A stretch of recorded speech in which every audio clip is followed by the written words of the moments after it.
हाय नमस्कार, कसे आहात तुम्ही सगळे. Welcome back to my channel. मी प्रतीक्षा तुम्हा सगळ्यांचं स्वागत करते माझ्या चॅनलवरती प्रतीक्षा क्षीरसागर ब्लॉग्समध्ये.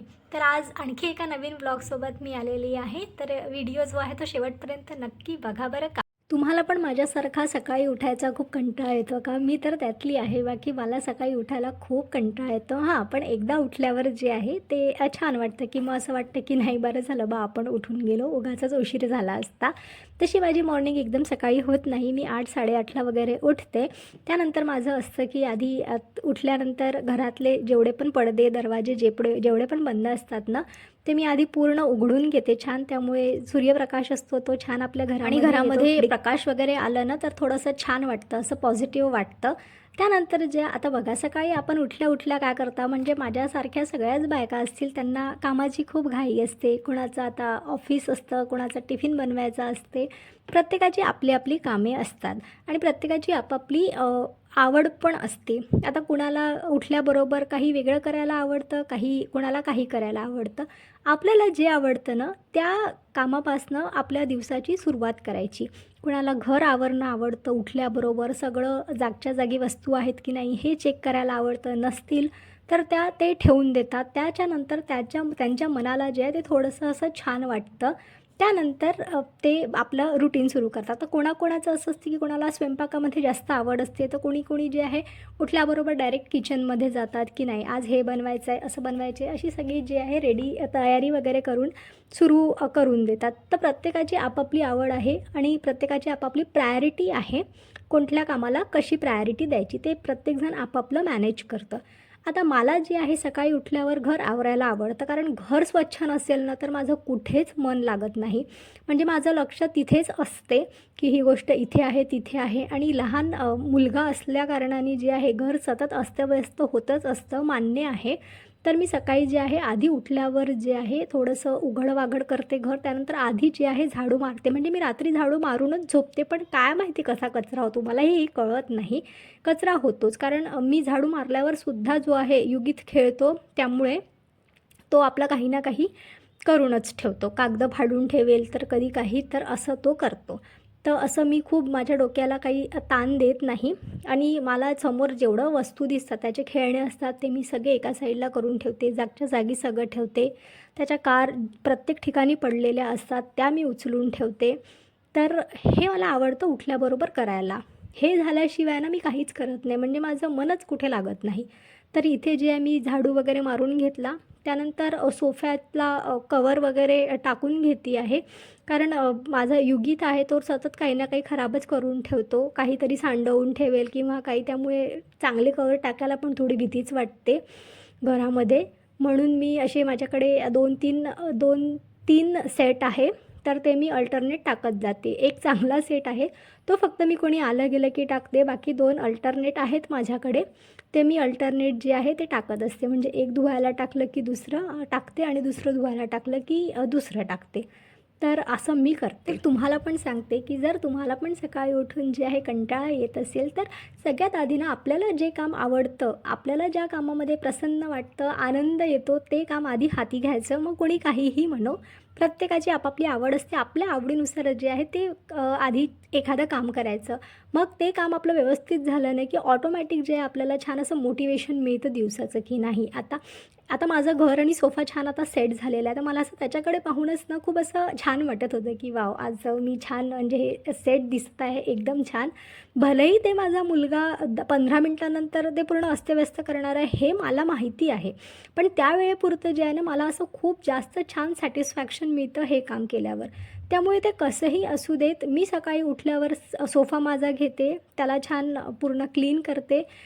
सोफ्याच्या उशा वगैरे अस्तव्यस्त पडलेल्या असतात त्याला छान व्यवस्थित ठेवते आणि आधी झाडू मारून घेते आणि युगीतची पूर्ण खेळणे जे एका साईडला ठेवून देते. त्यानंतर मला खूप छान वाटतं. सो सगळ्यात आधी तुम्ही जे आवडतं काम ते करा, म्हणजे कंटाळा येणार नाही आणि पूर्ण दिवस जो आहे आनंदात जातो. हे सगळं केल्यानंतर मग मी माझं रुटीन जे आहे ते सुरू करते. इथे माझं सगळं झालं.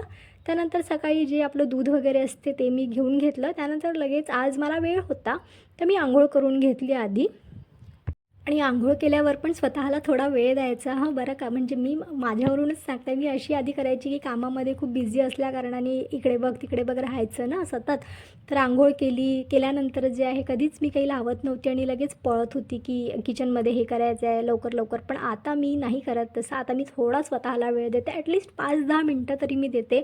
सगळी क्रीम वगैरे लावते, पावडर लावते आणि केस छान करते आणि स्वतःला छान 5 मिनटं बघते आणि स्वतः म्हणते की नाही, आज मी खूप सुंदर दिसत आहे, माझा दिवस खूप छान जाणार आहे, मी खूप हॅप्पी राहणार आहे, असं स्वतःला सांगते. त्याच्यामुळे जे आहे एकदम पॉझिटिव्ह छान वाटतं. चला तर मग आता इथे माझी तयारी पण झाली सगळी. त्यानंतर युगीचं जे आहे मागे सुरू होतं की गरम पाणी येत नाही, त्याच्यामुळे तो ओरडत होता माझ्यावर की मम्मा तू तर आंघोळ करून घेतली, माझ्यासाठी गरम पाणी येत नाही आहे. त्याच्यासाठी जे माझं मध्ये मध्ये सुरू होतं. तर इथे मी छान रेडी झाली आणि आता ही आहे छोटीशी टिकली. आता मी आली किचनमध्ये. आज ना आता किचनमध्ये आल्यानंतर ना मी पहिले करते की मी असं, मला 4 वेळा आरोजवळ जायला आवडत नाही कारण मला पाणी खूप लागतं. तर असा एक माझ्याकडे प्लास्टिकचा जग आहे जो मी डीमार्टमधनं घेतलेला आहे. तो मी पूर्ण जो आहे तो फुल करते आधी आणि वापरायला घेते. म्हणजे 4 वेळा जे आरोपर्यंत जायची काही गरज नाही राहत, कारण जे आहे पाणी आपल्याला सतत लागतच असतं किचनमध्ये.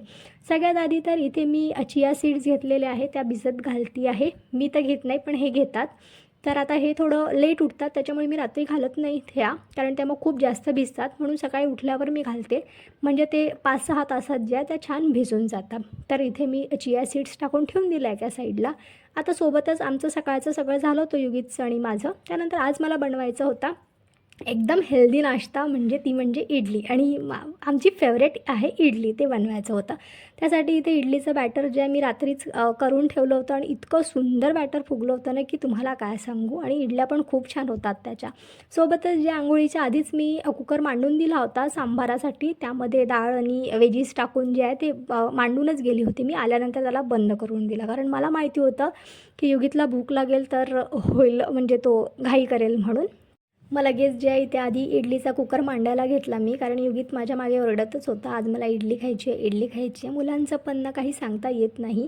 एवढा आग्रह करतात खायची आहे खायची आहे, एवढं आपण कुकरवर सगळं करू आणि खातील फक्त 2, असं असतं मुलांचं. म्हणजे खरंच यार, मुलं सांभाळणं म्हणजे खूपच एक मोठाच टास्क आहे. तर इथे मी छान सगळ्या पात्रांना जे आहे ते तेल लावून घेतलं. आणि हे ब्रश आहे माझ्याकडे, हा खूप छान ब्रश आहे, म्हणजे एवढा यूजफुल आहे ना की तुम्हाला काय सांगू. जिथे म्हणजे आपण चमचा वापरतो ना तिथे हा वापरायचा.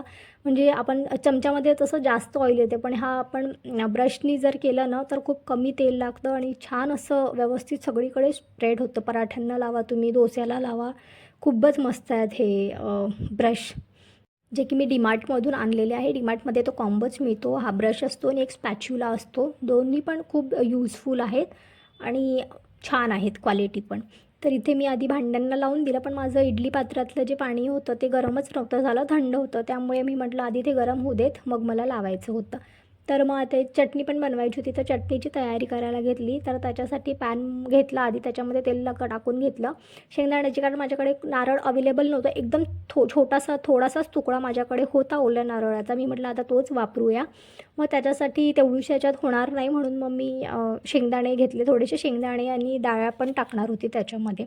आता काल मी दही पण घेऊन आले होते, तर ते माझ्याच्याने काढायचंच राहिलं. तर आता आधी दही काढून घेते डब्यामध्ये दही भरून ठेवलं ना की छान राहतं. ते प्लास्टिकमधनं घेणं ते काही मला जमत नाही ॲक्च्युली, ते सांडतं फ्रीजमध्ये किंवा काही. तर मग आधी ते दही जे आहे ते डब्यामध्ये पूर्ण भरून ठेवलं आणि एकीकडे जे आहे मी शेंगदाणे पण भाजून घेतलं. आता एवढं करेपर्यंत जे आहे माझा पाण्याचा आवाज यायला लागला मला, तर मला समजलं की अरे आता माझं पाणी पण गरम झालेलं आहे. मग इडलीमध्ये पटपट जे आहे बॅटर टाकून घेतलं आणि पूर्ण इडल्या जे आहे ते मांडून दिल्या कुकरमध्ये. आता हा कुकर माझा खूप जुना आहे, तर आता काय माहिती त्याची आपण झाकण लावतो ना तर तिथनं साईडनी थोडी थोडी जी आहे ती वाफ निघते, म्हणजे ते एकदम परफेक्ट जे आहे ते घट्ट असं बंद होत नाही आहे. तर त्यासाठी मी की नाही काहीतरी त्याच्यावर जड ठेवायचं म्हणून माझा खलबत्ता आहे, तर तो बत्ता जो आहे त्याच्यावर उलटा ठेवते, म्हणजे ते असं एकदम घट्ट त्याची पॅकिंग जी आहे ती बसते. मग त्याची वाफ जी आहे ती निघत नाही बाहेर आणि इडल्या पण छान व्यवस्थित होतात. तर 10-12 मिनटं जे आहे ते हाय फ्लेमवर मी ठेवते. त्यानंतर जे आहे फ्लेम कमी करून 5 मिनटं ठेवून देते आणि खूप मस्त मऊ लुसलुशीत अशा फुगतातसुद्धा आणि छान इडल्या होतात. सोडा वगैरे टाकायची काहीच गरज नसते बॅटर तुमचं एकदा छान झालं की. तर इथे सोबतच जे आहे माझ्या साईडला शेंगदाणे पण झाले. आता मी मग ते शेंगदाणे थंड होईल मग वाट्यात काढा याच्यात काढा म्हणून डायरेक्ट मिक्सरच्या याच्यातच काढून टाक. त्यानंतर ज्या थोड्याशा डाळ्या घेतल्या आणि त्याला पण थोडंसं तेलामध्ये भाजून घेतलं. सोबतच 2-4 मिरच्या घेतल्या कारण थोडीशी तिखट छान वाटते, त्या पण थोड्याशा भाजून घेतल्या. आता आधी मला हे माहिती नव्हतं, म्हणजे मी असं सगळं कच्चं टाकायची. कच्चे शेंगदाणे, कच्च्या दालिया, कच्ची मिरची, सांबार वगैरे जे पण असतं कच्चं टाकायचं. पण इथे आमचे आता नेबर आहे ते साऊथ इंडियन्सच असल्याकारणाने मी एकदा त्यांच्याकडे बघितलं. तर ते मला हे असं करताना दिसले. सगळं रोस्ट करून त्यांनी तेलामध्ये रोस्ट करून जे आहे ते टाकलं. तेव्हा मग मी ती चटणी जी खाल्ली ना ती खूप म्हणजे खूप जास्त टेस्टी होती. मग तेव्हापासून जे आहे मी असं ट्राय करते. तर खरंच जी आहे चटणीची टेस्ट ना खूप छान लागते. तुम्ही पण असं जे आहे ते नक्की ट्राय करून बघा. चटणीची टेस्ट जी आहे ना ती आणखी छान होते. तर इथे मी युगितला अंघोळीला पाठवून दिलं होतं आणि आता त्याची अंघोळ झाली होती. कधी कधी काय होतं ना, मुलांना आपण एकटं पण अंघोळीला पाठवायचं जर ते हो म्हणत असतील तर. आता आज मला युगित म्हणत होते की मला एकटीच अंघोळ करायची आहे, तू मला हात लावू नको, तू माझी अंघोळ करून देऊ नको. कारण रोज रोज मीच त्याची अंघोळ करून देते आणि आपण अंघोळ करतो तेव्हा छान घासून वगैरे. तो नाही म्हणत असताना पण जबरदस्तीने कधी कधी आपण त्याची अंघोळ करून देतो. त्यामुळे त्यांना ना असं एक प्रकारचं इरिटेशन होतं, म्हणजे ती गोष्ट नाहीच करायची असं त्यांना वाटते. कारण आपल्याला ती जबरदस्ती कोणीतरी लादत आहे असं त्यांना वाटते. तर कधी कधी त्यांच्या मनाने पण घ्यावं लागतं. तर आज तो म्हणाला की तू मला हात लावू नको, तू माझी अंघोळ करून देऊ नको, मीच आज माझ्या हाताने अंघोळ करीन, नाही तर मी अंघोळच करणार नाही. आणि असं त्याचं आता हल्ली 2-4 दिवस झालं असंच सुरू आहे की अंघोळ मला करायची असेल तर मी करेल, तू करून देशील तर मी करणार नाही. मग मी आज त्याला म्हटले की ठीक आहे बाबा, आज आपण तुझ्या मनाने घेऊया, तू कर तुझ्या हाताने अंघोळ. तर त्यांनी स्वतःच्याच अंगाने अंघोळ केली. आता आज साबण लावली नाही लावली त्याचं त्यालाच माहिती, पण आला तो अंघोळ करून मला आवाज दिला त्याने की आता मला घे. मग मी त्याला घेतलं आणि छान जे आहे रेडी करून दिलं. तर असं असतं, म्हणजे आपण आई झालं ना की पूर्ण असं आयुष्यच बदलल्यासारखं मला वाटत आहे. म्हणजे एवढं पेशन्सनी काम घ्यावं लागतं, एवढं मनाला असं म्हणजे कितीही राग आला तरी तो असा कंट्रोल करावा लागतो. आणि म्हणजे थकू पण नाही शकत आपण, म्हणजे ती तर आहेच नाही, एक थकवा वगैरे काही येतच नाही आपल्याला. नेहमी एनर्जेटिकच राहावं लागतं. असं सगळं जे आहे ते 360 डिग्री सगळं रोटेट झाल्यासारखंच वाटतं कधी कधी. आणि मध्ये मध्ये त्याचे राहतात, कधी त्याचा रिमोट वर्क नाही करत आहे त्याच्यासाठी येईल, कधी त्याला काही सापडेल तर तो बलून आणेल, हे आणेल. आणि हा मी फुगवता जो आहे त्याचा बलून माझ्या हाताने फुटून गेला. त्याच्यानंतर त्याला एवढा तो रडला. मग त्याला ते टिचुकली बनवून पाहिजे होती. आता आमच्याकडे त्याला छोटूशा याला टिचुकली म्हणतात, आता तुमच्याकडे काय म्हणतात हे मला माहिती नाही. पण तीसुद्धा माझ्याच्यानी बनली नाही. मी खूप प्रयत्न केला, ॲक्च्युली ती बनत तर होती पण मला ती बांधता नव्हती येत. ती बांधताना माझ्या हाताने निसटूनच जात होती. तर 1-2दा केलं. त्याच्यानंतर त्याचा खूप जास्त सुरू होतं त्याचं रडणं वगैरे की तू माझा बलून फोडला आणि आता तू हे पण बनवून नाही देत आहे मला, असं सगळं. पण माझ्याच्याने ते बनलंच नाही. मग तो थोडा वेळ रडला. मग मी त्याला एक दुसरा बलून होता तो देऊन दिला आणि त्याला म्हटलं आता तूच बघत बस हे. मग तो घेऊन चालला गेला. एवढं झाल्यानंतर जे आहे इथे माझी इडली झाली होती. आता त्याला इडली पण पाहिजे होती, पण आता गरम असल्याकारणाने त्याला म्हटलं आता तू थांब थोडा वेळ. मग इथे मी पूर्ण सांबाराची जी आहे तयारी करून घेत आहे. आता सांबार करताना जे आहे आज मी जेव्हा डाळ मांडली ना त्याच्यामध्ये सगळ्या भाज्या वगैरे चिरून टाकून दिल्या. म्हणजे लौकी टाकली, शेंगा टाकल्या, त्यानंतर कांदासुद्धा टाकला. फोडणी द्यायची होती म्हणून अर्धा जो उरलेला कांदा होता तो पण इथे सोबतच जे आहे कापून घेते आहे मी. आणि टमाटर पण थोडंसं टाकून घेतलं आणि अशा प्रकारे जे आहे आधी फोडणी देऊन दिली आणि तेजपान वगैरे टाकलं. तेजपानशिवाय मी सांबार खात नाही, म्हणजे मला तेजपान खूप आवडतो सांबारामध्ये आणि कारण टेस्ट खूप छान येते त्यासाठी. तर इथे माझी फोडणी वगैरे आता झालेली आहे सांबाराला देऊन. असा सांबार जो आहे मी आज पहिल्यांदाच ट्राय करत आहे. अशा भाज्या आधी शिजवून घ्यायच्या आणि मग त्याला फक्त फोडणी द्यायचं असं वरतून. नाहीतर मी असं वरण वेगळं शिजवायची आणि फोडणी देताना मग आता इथे या वेळेला मी सगळ्या भाज्या वगैरे टाकायची, त्यांना छान होऊ द्यायची आणि त्यानंतर जे आहे त्याच्यामध्ये वरण सोडायची. पण आता मी थोडं कुठेतरी बघितलं होतं, म्हणजे सोशल मीडियावरच बघितलं होतं की असं करा म्हणून. तर आज पहिल्यांदा असं ट्राय करते आहे. तर बघूया कसं बनते. तर छानच बनेल, त्यात काही एवढं वेगळं नाही आहे. मग इथे माझा आता कुकर पण झाला इडलीचा आणि आता इथे प्रत्येक हे आहे मी काढून घेते आहे. आता सगळं तर कारण मला आत्ता खायचं नव्हतं आणि हे पण उठले नव्हते तर यांना पण नव्हतं खायचं, फक्त युगितला पाहिजे होतं. तर मग युगितसाठी जे आहे ते एक वरचं जे आहे मी फक्त काढून घेतलं आणि त्यातल्या 2 इडल्या ज्या आहे त्या युगीतला देऊन दिल्या. कारण त्याला एक म्हणजे 2पेक्षा जास्तच मी द्यायचं आहे मला त्याला. पण त्याला असं एक साथ आपण दिलं ना की तो खात नाही. त्याला असं 1-2 करून दिलं की तो मग 3-4 इडल्या खाऊन घेतो. असं एक जर त्याला दिलं तर तो खातो आणि असं एकदम त्याच्यासमोर 4 तुम्ही देऊन द्याल ना प्लेटमध्ये तर तो खात नाही. मग त्याला म्हटलं तुला चटणी झालेली नाही आहे मग काय देऊ, तसाही तो चटणी खात नाही, काय देऊ, तर मग तो म्हटला की मला सॉस दे. तर तो आज सॉससोबत इडली खाणार होता.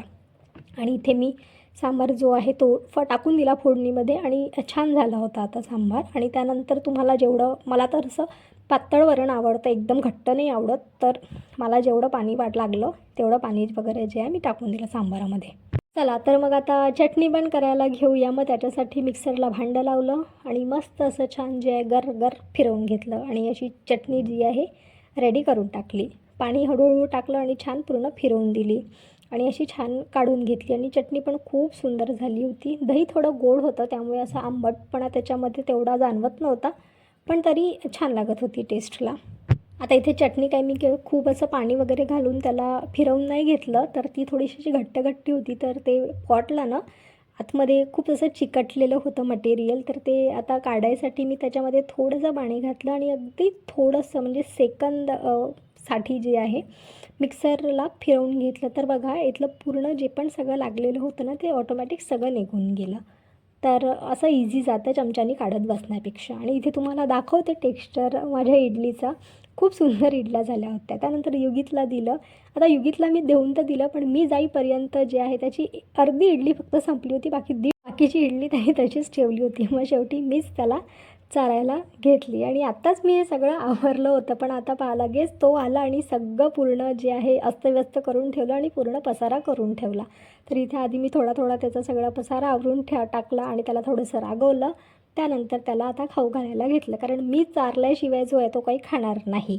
तर त्याच्यासाठी आता त्याला मला चारावंच लागेल. आता त्याला चारणं म्हणजे 1 तास जाईल आता माझा या इडलीमध्ये, कारण तो वरती येईल खालती येईल अशा पद्धतीने जे आहे त्याचं सुरू राहील. तर चला मी माझा व्लॉग इथेच आजचा एंड करते. बाय बाय, भेटू पुढच्या व्लॉगमध्ये. हा व्हिडिओ कसा वाटला कमेंट करून नक्की सांगा. व्हिडिओ जर आवडला असेल तर व्हिडिओला लाईक करा, शेअर करा, चॅनलला सबस्क्राईब करा आणि चॅनलच्या बाजूला एक बेल आयकन आहे त्याला पण असं टिक करा, म्हणजे माझा जेव्हा पण एखादा नवीन व्हिडिओ अपलोड होईल तर तुमच्यापर्यंत लगेच जे आहे नोटिफिकेशन पोहोचेल.